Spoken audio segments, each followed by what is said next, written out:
Оңтүстік Қазақстан индустриалды-инновациялық колледжі нан пісіру, макарон және кондитерлік өндірісі мамандығы бойынша заман талабына сай білікті де білімді мамандарды дайындауда түлектерді оқуға шақырады.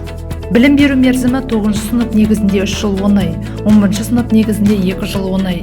Біздің студенттер Пионер, Мадлен, Барс 2007, Ксюша, Ладушки сынды әлеуметтік серіктестерде тәжірибеден өтіп, өздерінің кәсіби шеберліктерін шыңдайды және осы өндіріс ошақтарында тұрақты жұмысқа орналасу мүмкіндігіне ие болады.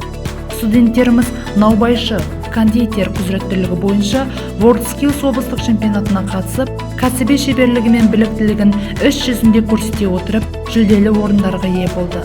Мықты кондитер, шебер наубайшы, білікті технолог болу арманыңыз ба? Олай болса, біздің колледждің есігі сіздер үшін айқара ашық. Бізбен бірге арманыңызға қол жеткізіңіз.